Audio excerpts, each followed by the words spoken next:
வணக்கங்க. சுக்கிரன் மருத்துவ கிரகங்கள்ல ஒரு முக்கியமான கிரகம். ஏன் அப்படின்னா, அவர்கிட்ட தான் அமிர்த சஞ்சீவினின்ற மூலிகை ரகசியம் இருக்கு.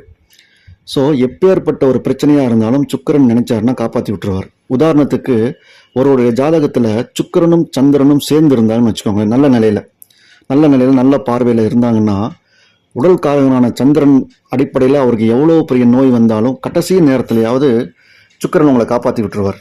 இப்போ சுக்கிரன் சரியில்லாமல் வைநாசிக தன்மையாக பகையநீசம் பெற்று 6, 8, 12க்கு தொடர்பு ஏற்பட்டு ராகக்கேதுக்கு தொடர்பு ஏற்பட்டால் அவருக்கு சுகரில் நிச்சயமாக பிரச்சனை வரும். இன்சுலின் சுரப்பதில் பிரச்சனை வரும். சர்க்கரை வியாதி கன்ஃபார்மு. அதே மாதிரி இளமையிலேயே முதிய தோற்றத்தை இருக்கிற மாதிரி ஒரு அமைப்பு வரும். தோல் மற்றும் அழகு சார்ந்த பிரச்சனைகள் ஏற்படலாம். மிக முக்கியமாக பால்வினை நோய்கள் வரத்துக்கு அதிக வாய்ப்பு இருக்குது. ஏன்னா அவர் இந்திரியத்தை தூண்டி விட்டு ஆசையை கட்டுப்படுத்த முடியாமல் இந்திரன் மாதிரி எங்கேயாவது போய் வாங்கக்கூடாத நோய்களை வாங்குறதுக்கும் சான்சஸ் அதிகம். அதனால் சுக்கிரன் பாதிப்பு இருக்கிறவங்க ரொம்ப கவனமாக இருக்கணும். ஒரு மனக்கட்டுப்பாடோடு இருக்கணும்.